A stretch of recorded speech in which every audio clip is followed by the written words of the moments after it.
So in this video, I'm going to show you a header which if you scroll down turns into the smaller one, and if you go up like this, and I'm going to show you two different headers. So what the first one does is that right now the way I've set up is if I scroll down and if I scroll even a little up, you could see it turns full. Let's say you don't want that, you want something that it should only be full when it is on the top side. We can also do that, and I'll show you both methods. And in this method you would be able to change like everything about it.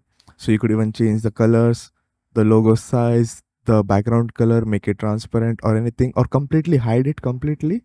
So this whole header would be hidden, but when you scroll up, this whole header will be shown. And I'll show you how everything that we can do. Okay, so I actually have a header which is like this. So these are all the settings. The color is set to black and it is set to fixed so that if I scroll, it will be on top. You could even make it sticky by going into motion effects, sticky top. If you have Elementor Pro, it only works for Elementor Pro, the sticky, but if you don't have, you could do fixed. And if you want to buy Elementor Pro, the link is in description to support me. Next thing in this header is just a left container and right container.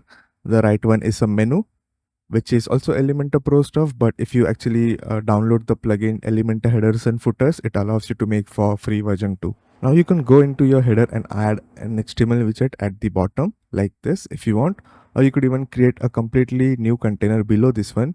And again, this container is actually being behind our header because it's a fixed header, right? So you could even create like another container which would contain our code like this. And let's add our HTML widget instead of this, and I'm going to call it code1. And again, all this code that I'm going to show is available in my website, which I'll link in the description.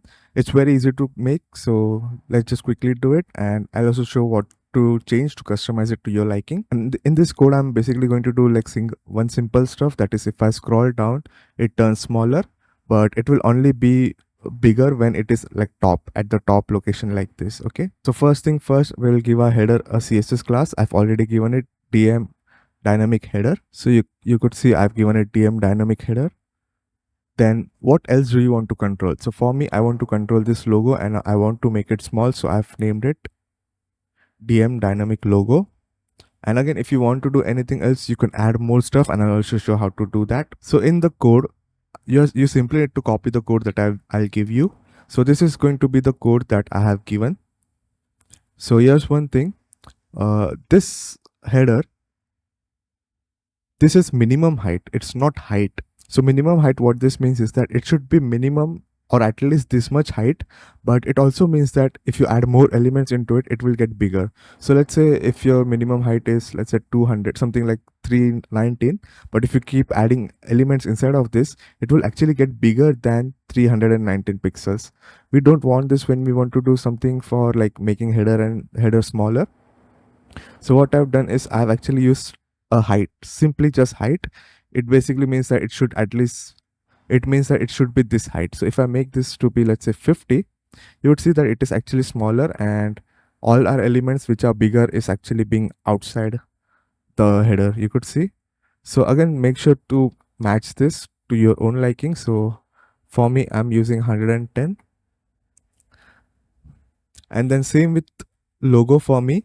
So the way the logo has been made for my case is that I've set this to object content. So if I make it default, you would see it is a bit stretchy right now, and you could see this is the height. So the height I've set it to percentage and made it 100 so that it takes the full size. And I've set this to contain, not cover, but contain, so that the whole logo is shown. And because I have set the height around here, if I make this to be, let's say 50, you would see it is actually now smaller. And again, because it is 100 height, this height is basically making this be, the image is being like fully 100% like this. Then if you watch my Animate Like a Pro series, which is at least one first part, you will know that what timeline does. So the only reason why I've used a timeline in here, GSAP timeline, is because I don't need to add like scroll trigger again and again around here.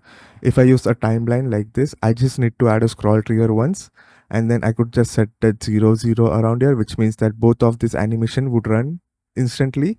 Because remember, if you watch that video, if we were using a timeline, then this would only run if this is finished, right? So we don't want that in this case. We want both of them to run together, which is why I've set it to 0, 0. So both run at the 0th second. In the timeline, which is our GSAP animation timeline, I've set the trigger to be DM dynamic header. So this header is our trigger point. So this would be used to check whether it has been scrolled or not. And then the start and end is simple.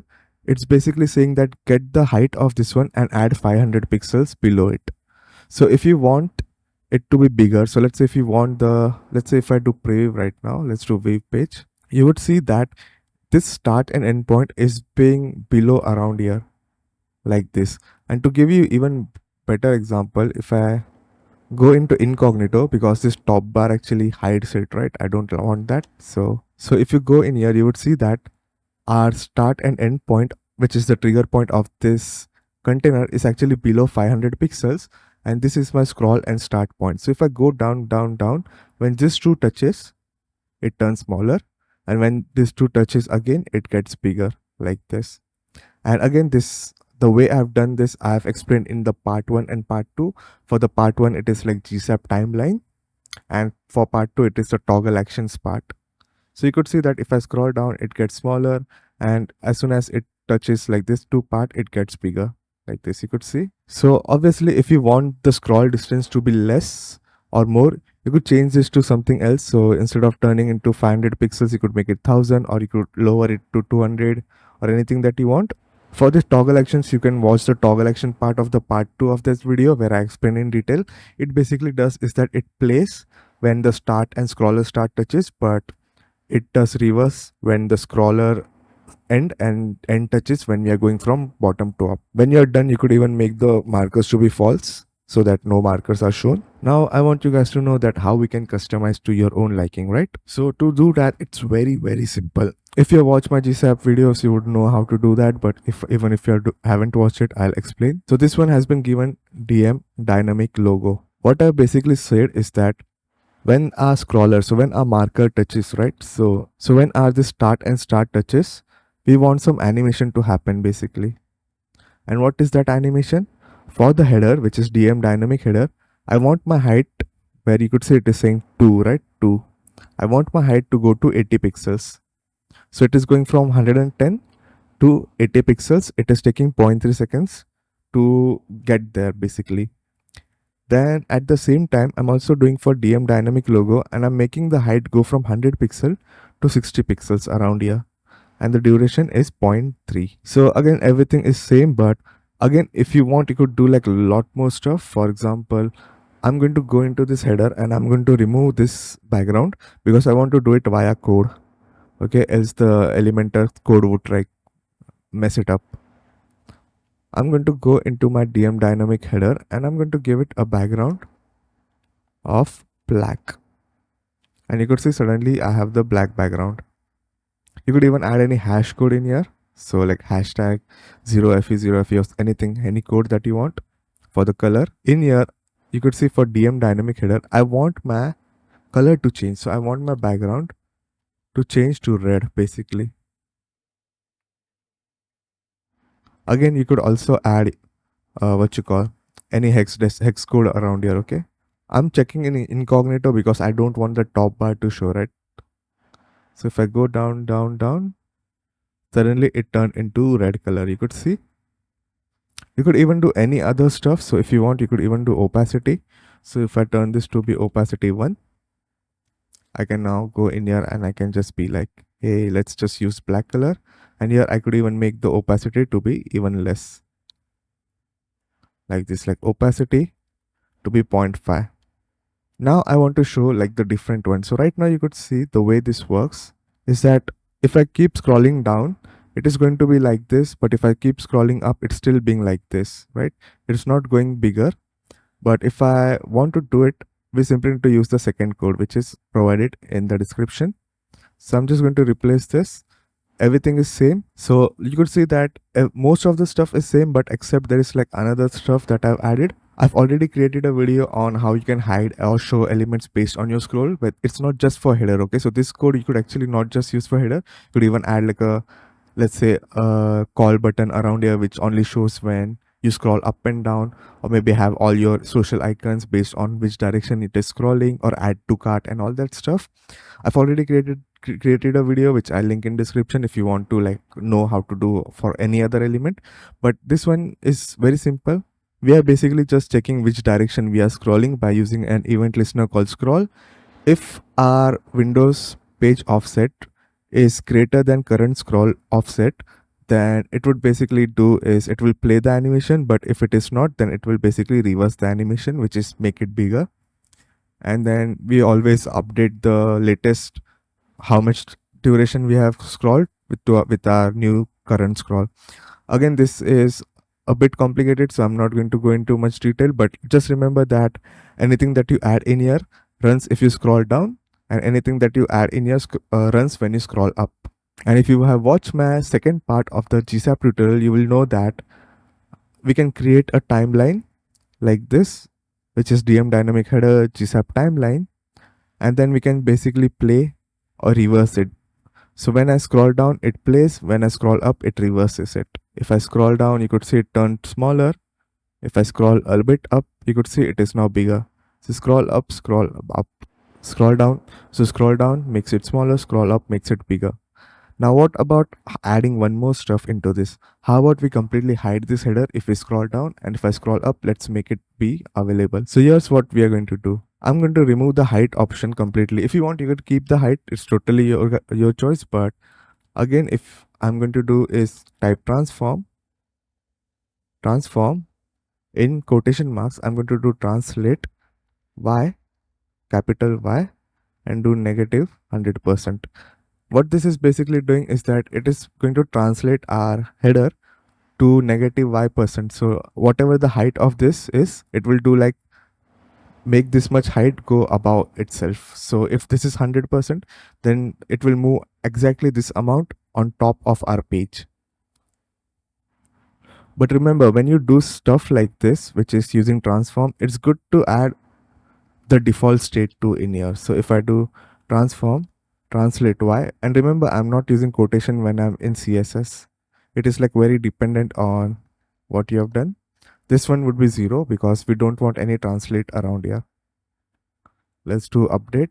Okay, so if I scroll down, you could see it is now hidden completely. If I scroll even a little up, the whole header is showing. If I scroll down, it is hidden. If I scroll up, it is showing like this. And again, if you are using this hiding this what you call header and all, you don't really need to make the what you call this logo smaller or bigger, because again, it's not going to be visible, right? And again, remember that if you want to just do a different one, so let's say if I make this header be at the bottom like this, if I make this to be bottom, and then in the code I simply do is, rather than using translate y minus 100%, because minus 100% makes it go above, but if I do 100, it is going to make this container be below like this. So you could see now this header is bottom. So if I scroll down, it is hidden. If I scroll up, it is showing. Now, if you want, you could do header below here, but if you want, you could even add like say your social icons like your Instagram and all. So when people scroll down, it is hidden. They're checking the page. If they scroll up, your like contact form or anything, or your contact button, your Instagram and all that logic shows, or all that social media icons show up. Now remember that if I want to change some stuff for this one, okay, so I'll go in here and give it some kind of CSS class. So let's call it DM dynamic menu like this. Let's go in here. I'm going to select this one and let's go into menu item styles and completely remove this. Okay, so you could say it turns into this slash. Basically, it means that nothing is used. If for some reason it is turning into primary automatically like this, you need to go into Elementor settings and then disable default fonts and disable default titles basically, and then it would allow you to turn this into slash. Else it would, every time you do reset, it might automatically turn into this primary color. I'm going to go in here and then type the CSS class, or let me do it in this way, and let's do color white, and you could see nothing actually happened. If you are using like very basic title and all, then this would work, but because we are using Elementor menu, this might be a bit different. So you do need to have some sort of HTML or CSS knowledge, if you want to like really know how to target specific elements. So if I do inspect right now, you would see it is saying, I just realized this is not even like Elementor Pro's mega menu. It is actually a different plugins. I didn't even realize that because I actually copied paste from my other website where I do testing and all. But this one I have been given a DM. Let's see if there is anything that we can give. So DM menu link. Let's see that. Let's try this if that works. We'll say is that in DM dynamic menu. Yep, there we go. So in our DM dynamic menu, which we gave it in here, find the CSS class which has DM menu link and add color white to it like this. Now, if I want to do something in here, which is if I go in here and then copy paste this, I can just copy this again, which is because I want to control this stuff, right? I'm going to replace this with the new stuff that I got. Again, this is set to 0, so they will all run together. And here I could set the color to be blue. Let's do comma. Let's try doing preview. So you could see its color is white, and if I scroll down, it turned into blue. And again, I forgot to change the settings, but just check this one that it is actually turning to blue. So again, remember, all you simply need to do is give it a CSS class, add the default styling that you want in here. Again, another thing that is good to add is this transition none important, because if you're using Elementor, then it sometimes add its own code. So we are basically replacing that. You don't need to do this if you were doing like normal coding without Elementor, but with Elementor it's good to add this so that our transition is handled by this stuff. And all we simply did was copied this stuff and add what it should change into basically. So yeah, that's all, and thanks for watching. Like and subscribe. Goodbye.